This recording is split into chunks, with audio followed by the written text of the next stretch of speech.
아멘. 할렐루야.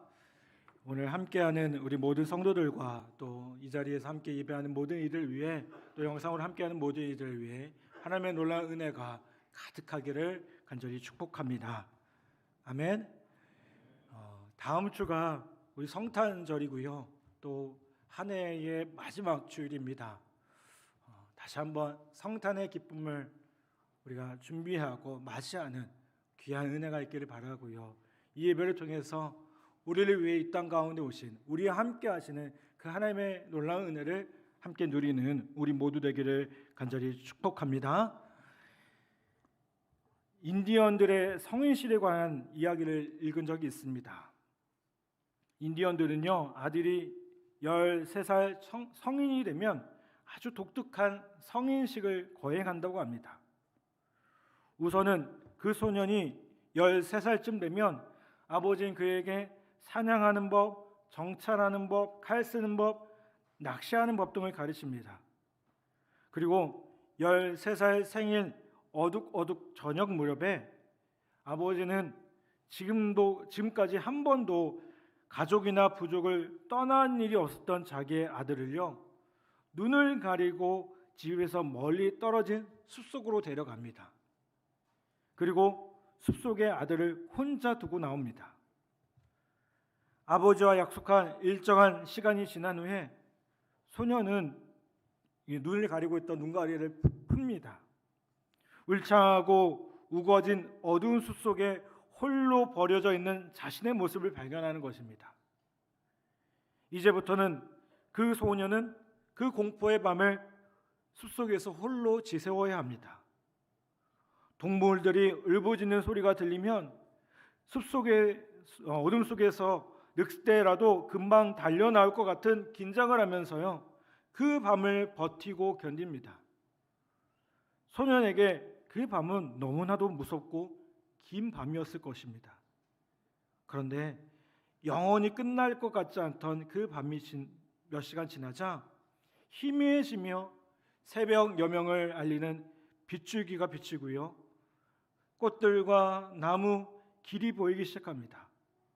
그리고 주위를 둘러보다가 소년은 갑자기 불과 몇 미터 떨어진 가까운 곳에서 활과 화살을 들고 자기 쪽을 향해 겨냥하고 있는 한 사내를 발견하게 됩니다.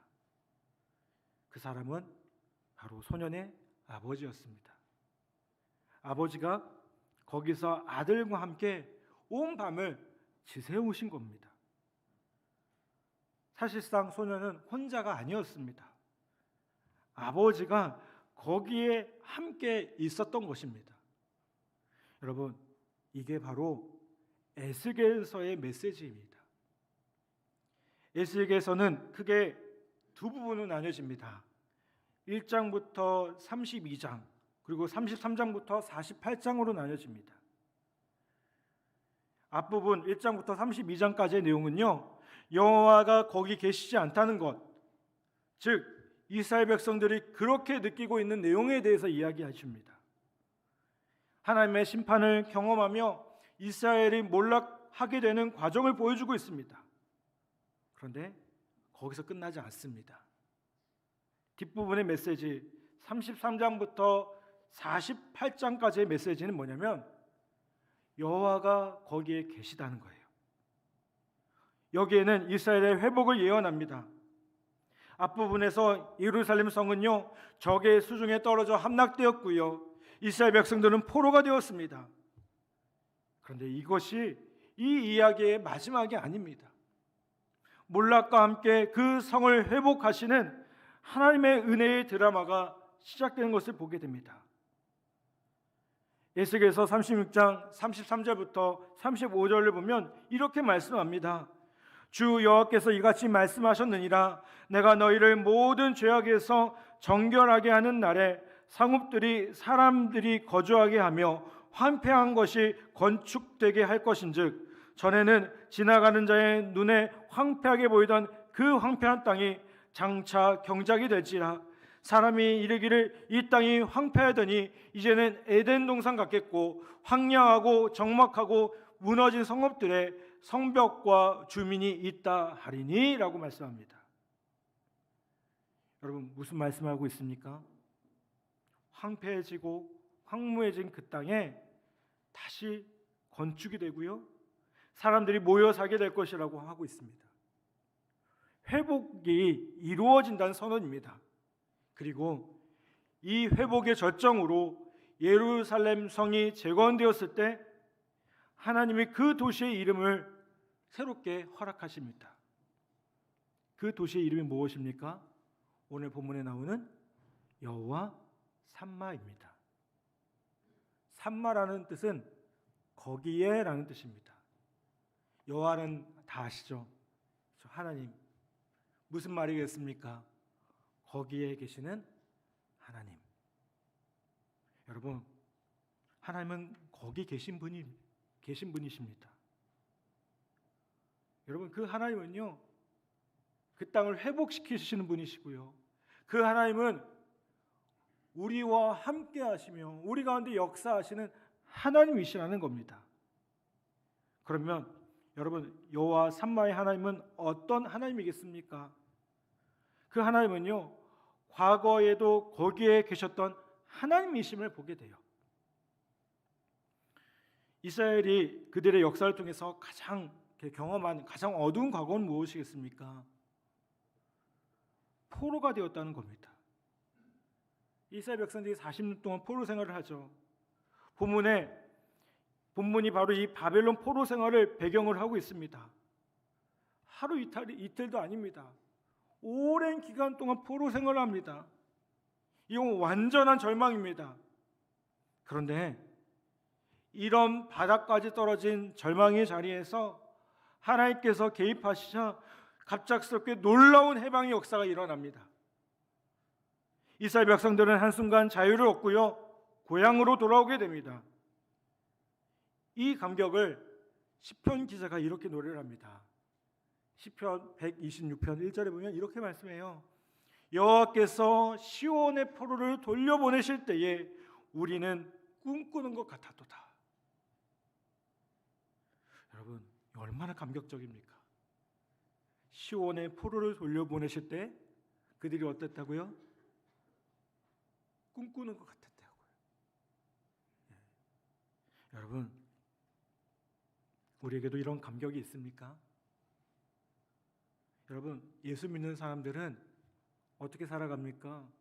이런 은혜와 감격으로 살아가는 사람들입니다. 예배 가운데 우리가 이런 감격이 있으셔야 돼요.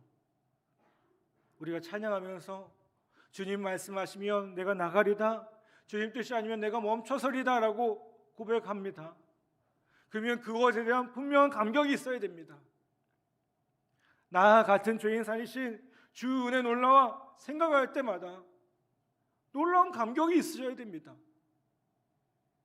여러분, 십자가로 말미암아 나를 죄와 사망에서 구원해 주셨는데 왜 감격이 없습니까?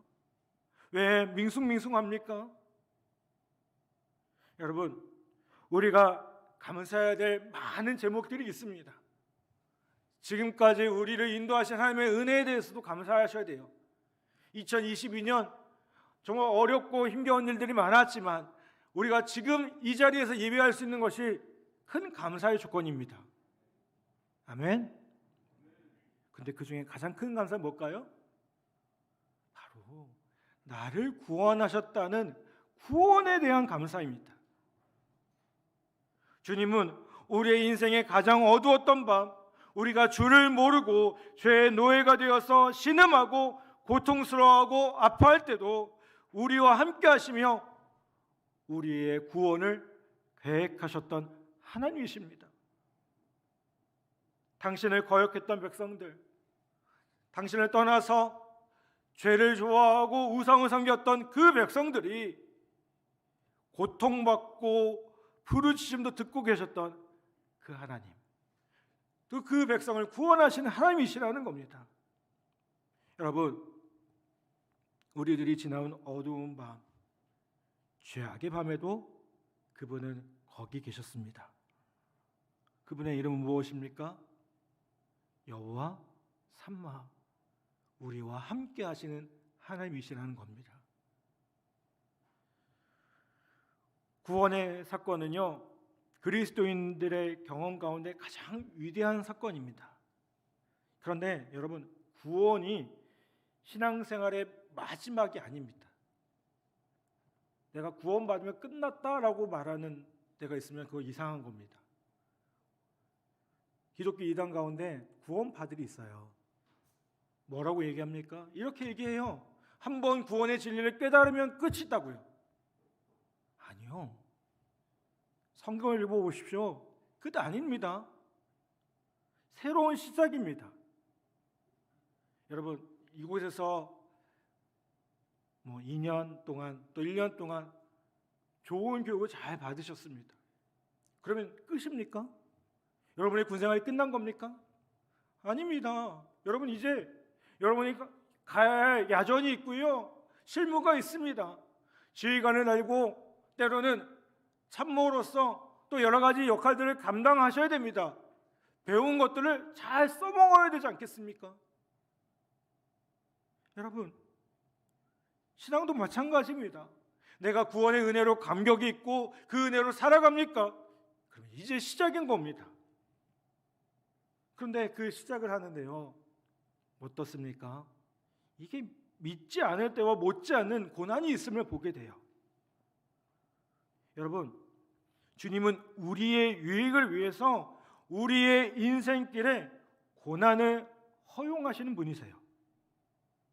그런데 우리는 때로 그 고난의 길을 걸어가면서 뭐라고 합니까? 투정해요. 하나님, 어디 계시나요? 하나님, 저 너무 힘들고 너무 아픕니다. 왜 내게 이런 고난을 허락해 주셨습니까?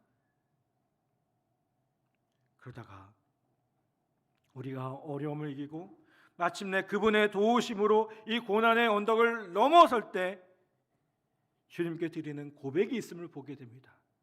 그 고백은 바로 감사의 고백이라는 겁니다. 구약 성경에 보면 야곱이 형 에서의 분노를 피해서 도망갑니다.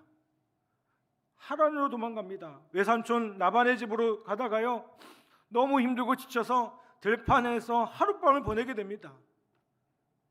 그곳의 이름을요, 후에 뭐라고 부릅니까? 베델이라고 부르죠. 야곱은 들판에서 잠을 자다가 꿈을 꾸고 환상을 봅니다.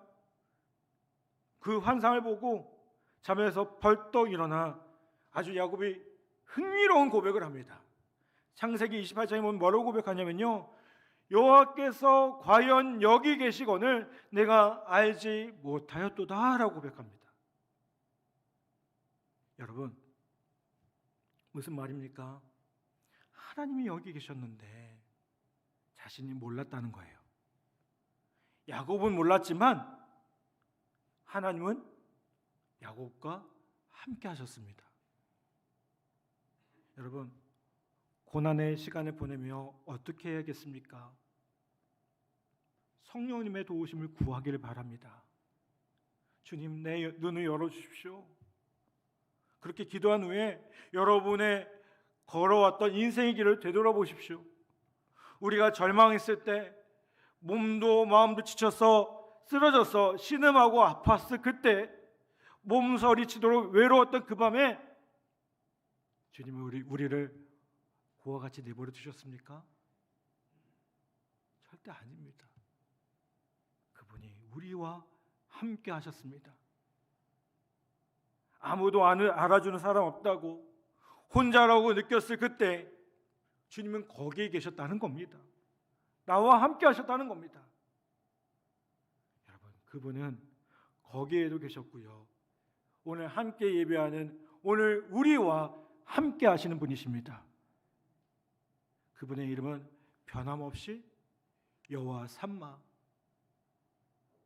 신약 시대에 이르면 이 이름이 바뀝니다. 뭐라고 바뀝니까? 임마누엘. 우리와 함께 하시는 하나님. 여러분, 그 하나님의 이름을 다시 한번 기억하는 우리 모두 되기를 간절히 바랍니다. 오늘 말씀은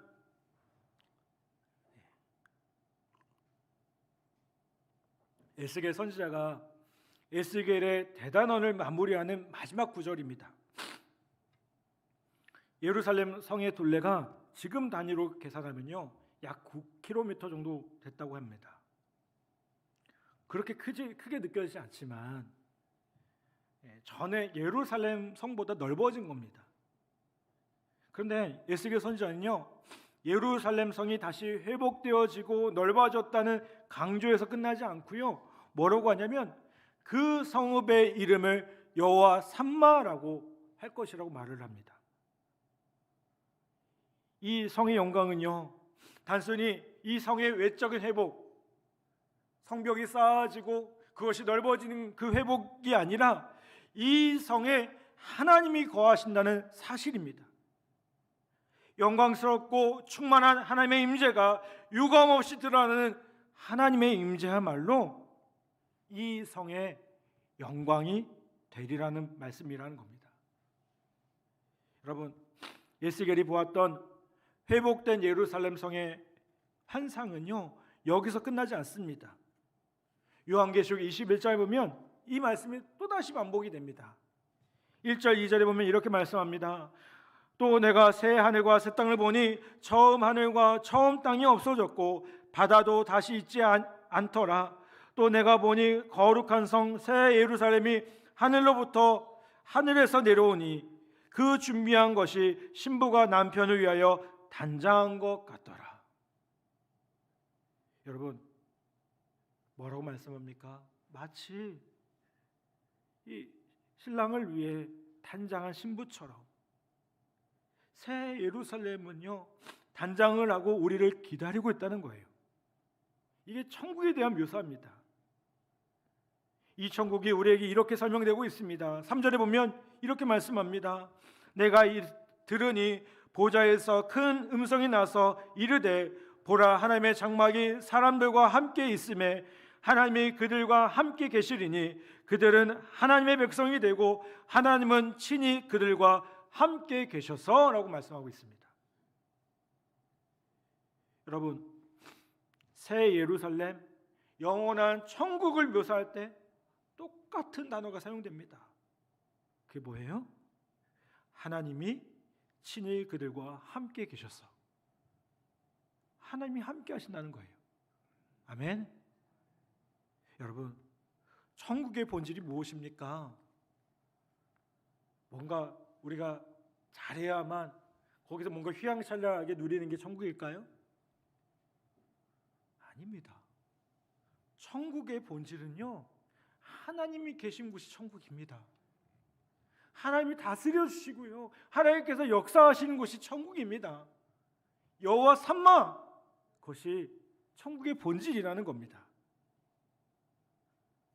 여러분, 그런데 우리는 그 천국에 대한 분명한 소명이 있습니다.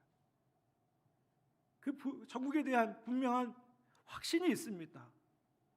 우리가 이 땅에서 삶이 조금 험하고 힘들어도 천국에 대한 소망이 있기 때문에 우리는 어떻습니까? 감사하고 찬양하며 살아갈 수 있다는 겁니다. 여러분, 우리가 감사해야 될 많은 이유들이 있습니다. 그 중에 가장 큰 감사는요, 우리를 구원하시고 우리에게 천국의 소망을 허락해 주신 것, 여러분, 그것에 대해서 우리가 함께 감사해야 될 줄 믿습니다. 사랑 여러분, 오늘 저와 여러분에게도 이 은혜가 동일하게 있기를 바랍니다. 이 감사가, 이 찬양이 넘쳐나기 바랍니다. 천국에 대한 소망이 있기 때문에, 천국에 대한 희망이 있기 때문에 삶이 어려워도, 인생에 문제가 있어도 그것들을 넉넉히 이겨나가는 성도들 되기를 간절히 바랍니다.